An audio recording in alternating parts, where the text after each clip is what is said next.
just so they are all aware, conference is being recorded. It will be available on the Doug website afterwards. The only exception is the segment from the National Statistician, Ian Diamonds, who's requested that his presentation isn't recorded, but I'm sure that you'll appreciate that will probably enable him to answer questions somewhat more freely than if it was recorded. So we're really grateful to have him around. So that's my I think that's all the housekeeping rules. I can now stop and just check Jan's nodding, which in the normal conference I don't get the opportunity to do. I've got a thumbs up as well. So we've covered all the housekeeping rules. I will minimize that element and the other one, yeah. And now I've just got the program ahead. And next we've got my short introduction. So I think I can just share the screen for a moment. So yeah, let me, here we go, share my PowerPoint. I will start the presentation. And as you know, the overall theme for the conference is data analysis in a crisis for very obvious reasons. We're all sat within a crisis and of COVID proportions. And we've all had a whole bunch of very new things to do, and as we all know, data analysis normally has to work with history and certainly has to develop itself based on substantial, often, amounts of data. But of course, in very new circumstances, we don't have that, and we have to become somewhat available. And this is where and why I've chosen the title of my talk, If Data Analysis is Art, Where's the Flair? And it comes really because of reading a number of books recently, and also this idea that we've got suddenly faced with no data or very little data, and we have to be creative about the way we use it. And that's driven by analysis, but also a number of books called The Art of, and the one in particular which I heartily recommend is the new book called The Art of Statistics by David Spiegelhalter, who's been the Winstonian Professor of the Public Understanding of Risk, based in Cambridge, not far away from me.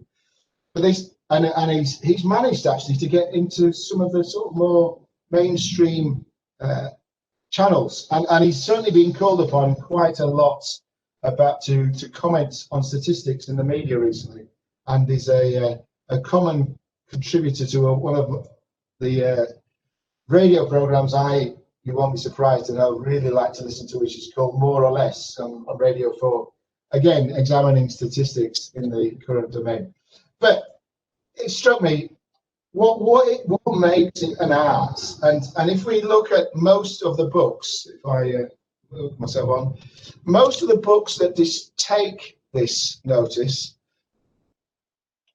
think of a toolkit and an art. Think of it as an art, because what we've got together is a toolkit. Whenever we're doing an analytics, be it statistics or data science as well, where you've seen being talked about, we come to a problem with a whole variety of things at our disposal, and we as ourselves have to put those together into a format which we think is going to address the problem at hand. And what's quite interesting for me is they contrast it with it being a science, but then they present science as if it's some form of recipe or algorithm or a fixed way of doing things, which might be computer science or even contained there, but even there, I think science itself is very rarely a recipe, and we've seen the government itself trying to follow science and finding out that science no longer gives you a definitive path. But anyway, I think science itself is also part of the toolkit, and certainly the ancient Greeks would never have seen something like an inductive process with experimentation, finding things which are provisional and which get attacked and brought down by the next experiment as anything like fixed and universal. They would definitely have put science alongside the arts, and and alongside a trade or a craft, and I'll move on into what occurs to me is that when you've got a toolkit, that toolkit can actually refer to someone doing a trade, someone doing a craft, or for that matter, the artist. And I particularly want to reflect a bit on when would we actually use our toolkit to be conducting a trade, when would we be doing a craft or an art. And I remember not long after we moved to near Cambridge, bought a house, and we started wanting to do some repairs and renovation of the house, and we lived across the road from a plasterer, and I particularly picked the picture of someone doing plastering, because whilst trades, I don't want to be at all demeaning about being a trade. Trades are themselves a really important and valued profession. I don't want to, but because I remember watching one particular day the neighbour from across the road being a plasterer for decades, and watching him just apply it to the wall, mesmerised at the craft, the skill that was entailed, and the way that he manipulated that stuff on the wall, and the blessed thing didn't drop off and ended up incredibly smooth. I was also, and I remember that moment still now, being quite awestruck about the trade. But the thing about the trade, I think, when we think about it, is that the trade is functional. It's there to address an issue and make sure it works. Similarly with, you might think of electricians, for example, a whole bunch of trades, carpentry, maybe another one, where you want to make sure the table stands up and does a job, and is useful afterwards. And that's, for me, what a trade is, even though it takes a toolkit, if you like. And it's, you hope, reproducible, and it's something you agree at the outset to deliver, and you end up saying that the job's being done well because it's a job that's output and delivered results at the end that you had at the beginning.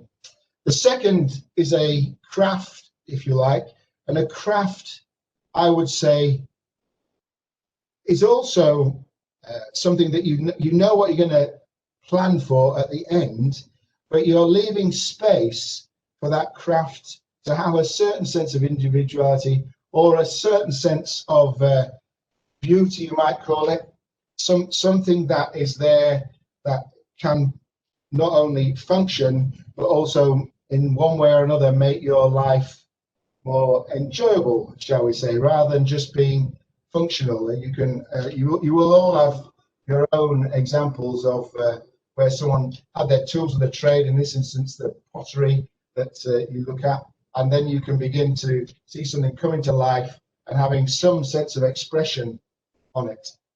But again, somewhat repeatable. You might set it out and have a series of patterns that you want to introduce, but there is usually in a craft, you would imagine, a significant level of skill, and in a decorative sense, put there for no other purpose than it looks. I'm gonna use the word pretty, but I don't really like it. But and sometimes it demonstrates some decadence in that it's a craft that is projecting the power, say, of the monarchy, for example. And then lastly, in this tripartite, you've got the artist, and the artist, I think, is there for a one-off. And when you commission an artist, you don't actually know what you're going to get at the end of it, and that artist is going through a process where they're working with a variety of different media and trying to actually communicate something with that different media and come up with something that is unique, novel, and not been around before, and probably never will be reproduced again, even by that artist themselves. And also within it has a certain amount of style about themselves and what they're doing. And I just want to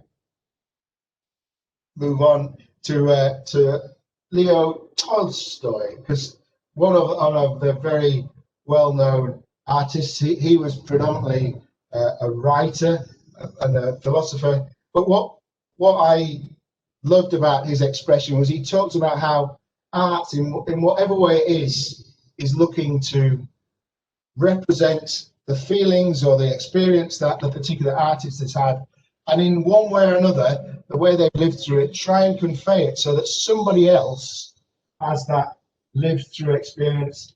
I love the word that they're infected, as the quote has, by those feelings that artist conveyed, and also enables them in one way or another to experience them. And that's the really fascinating element of art, in that it becomes a very personal thing. There's a whole range of different tools that you might use, and in doing that, you're then trying to encourage and enable other people to experience what's within that artist. And this is where I want to make the analogy with data analysts in particular, in that actually we are in a position where we aren't asked to convey what's our own feeling and experience, and this is perhaps where we differ from art as a function itself, but we are asked to convey the things that we see underneath and the things that we find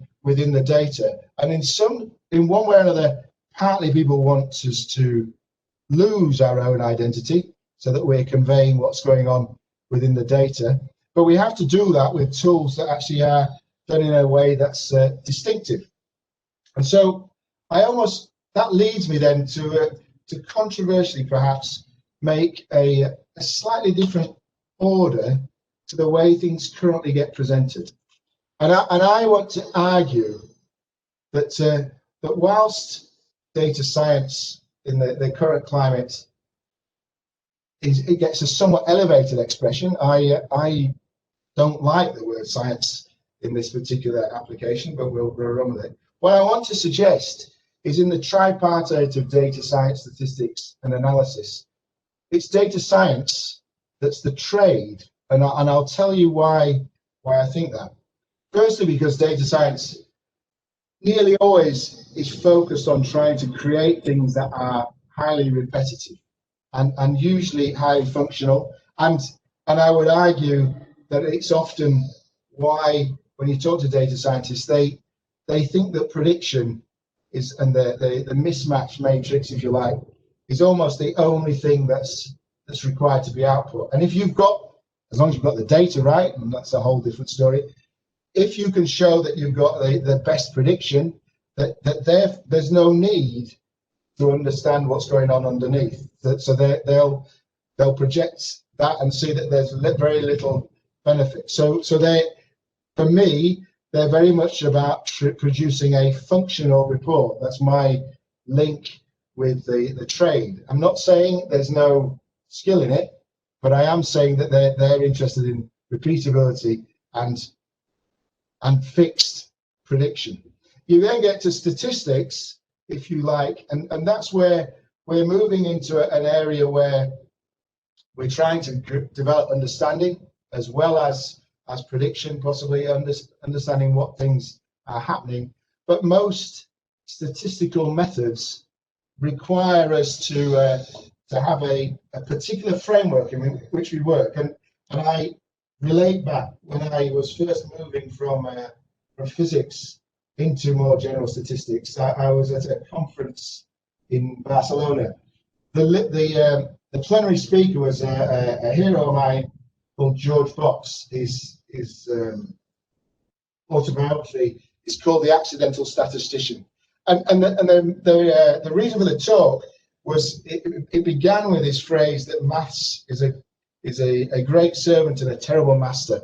And he bemoaned the fact that most people trained in statistics had their creativity squeezed out of them, and that whilst statisticians their focus was on uncertainty, all we ever did was actually get rid of uncertainty, because we were only ever trialing hypotheses. We were never part of the process of creating the hypotheses in the first place, which for me was a great inspiration to actually continue being involved in statistics, because I'd always kept away from things like the pharmaceuticals, where the actual approach was dictated on by regulation. And so I want to move on then from statistics, which requires if you like, a well-founded basis on which to develop, to what I think is, if you like, the high art, and I'm going to argue, of data analysis. Because the reason that I call this the most artistic of these professions is because we have a role to play in which requires a whole feast of judgment. We have often a situation where there's gaps in the data, where there's data that's observational, so that we can't roll back to statistics and say we've done a randomized control trial. We want to make sure we're making judgments even when the data isn't helpful, even when it's not framed in the right way, even when, as we've had in the last few months, to a large extent, it doesn't exist. So we're asked to use our judgment, to use our ability, to use our individuality to actually demonstrate and come to some helpful pointers. And I would argue that sometimes there's a point where, because it's required, we don't follow the science, but we sometimes have to lead the science. We sometimes have to create the hypotheses which may later on get knocked down. That's what's so vulnerable about that place. But it does enable people to make some further decisions and move on. And I'll give an illustration really in one of the areas which I think is really important, and we talk about in terms of causal inference, where for example, if we want to know a cause and as a result from that cause enable a commercial budget holder, for example, to know where to put their money, just knowing what the projected output from the data science just doesn't answer the question. It doesn't give you the ability to know what levers to move. In a statistical point of view, and there are lots of regression and areas are like what we've just had with the vaccine announcement yesterday, only really work if you've really been able to structure the design of the experiment and create some form of randomized control trial. Incidentally, I don't know if you noticed, but the hoo-ha yesterday about the vaccine is still at the moment only based on 94 people having caught COVID in samples of 44,000 people. I'll allow you to go and decide whether you think that's yet got to the point where Rolls-Royce and the like have massive changes of value on the stock exchange. But that's another thing. But then the reason I go back to causal inference and move into analysis is, if you followed, like myself, the work of graphs and of Judea Pearl and the like, what you begin to look at if you've got observational data is the ability to understand and identify causal behavior in observational data, no longer in the remote randomized control trials. It's the stuff that's available, but you have to make your judgment on what you think may be the underlying behavior. You can't just rely on the data to answer the questions. You have to engage in a variety of different ways. And so, to follow the artistic analogy, sometimes you might have a photorealistic type of thing where you've got huge amounts of tiny amounts of data which don't really change things. You might call that the data science style. You've also got what you might call block type paintings, which fill in large chunks with single types of colors, which is synonymous with the way in which you might use cluster analysis, for example, or when we try and segregate data into bulk. But actually, what I really like, and particularly like in the data analysis field, is where you have to be somewhat minimalist. You have to look at certain areas with a great amount of detail. Other areas are left quite blank, and with only impressionistic lines to join them together. But still, we have to convey honestly and truthfully, and if you like, congruently, what is the way in which the data is behaving. So I want us as data analysts to see ourselves, if you like, as the top of the pile inside the way in which analysis is spread. That we are the elites because we have to take account of all the different methodologies and techniques and the missing data and the using the raw materials that are presented to us to answer the questions, rather than necessarily being, I think, somewhat dismissed at the moment by people who, for example, just think AI is the local pixie dust, and we'll solve any problem. So as I've said many times, I think Doug is about promoting and recognizing the value of us as humans in that process of engaging with data. And as I say, that for me is part of that process of us being artistic and want us to hold our heads high, and as a result speak truth to power sometimes when they don't really want it. And that's one of the great things that artists can do, is they can sometimes say inconvenient things in unusual ways that shock and gain attention. And I want us to sometimes see ourselves as analysts in that role as well. So hopefully that's fired us up with a sense of anticipation for what the rest of the people are going to present during the conference, and I look forward to it considerably. And I will now move on to Mark